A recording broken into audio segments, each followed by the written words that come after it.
জায়গাটা চিনতে পারছেন, ময়দানের পরিচিত বটতলা, কিন্তু সেই বটতলা আজকে ফুটবল প্রেমী বা ক্রিকেট অনুরাগীদের দখলে নেই, শটের পুণ্যার্থীদের দখলে।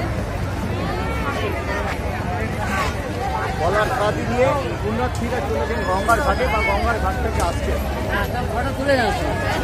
সেই ছবি আপনারা দেখছেন।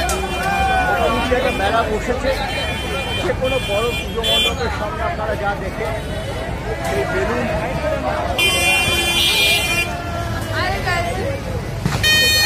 বলকে এই ময়দানের বটতলা চিনে নিতে অসুবিধা হবে। আগে গঙ্গার ঘাটের দিকে মেট্রোগুলোকে পাঠানো হতো, কিন্তু পুলিশ এখানে আটকে দিচ্ছে। এটাই স্ট্যান্ড, একদম হাওড়া ইউনিয়ন গেটের সামনে দেখছেন সেই জায়গাটা। গোষ্ঠপাল এর মূর্তি আছে আমাদের বাঁদিকে, পুরো হাওড়া ইউনিয়ন গেটের সামনে। এই দেখুন পুরো এটাই হচ্ছে স্ট্যান্ড। কলার কাঁদি দিয়ে যাত্রা করছেন গঙ্গার উদ্দেশ্যে, এখান থেকে হেঁটে যেতে হচ্ছে সকলকে। এবার কিন্তু পুলিশ এখানটাকে স্ট্যান্ড বানিয়ে দিয়েছে।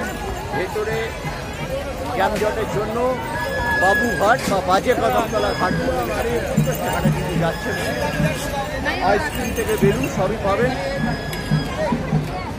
সেটাই দেখতে পাচ্ছেন। পাপড়ি চাট, ঠান্ডা জল, লস্যি, একেবারে মেলার পরিবেশ। যে কোনো কলকাতা লিগে যে কোনো ফুটবল ম্যাচের চেয়েও বেশি কি বার্তা হচ্ছে এখানকার হকারদের।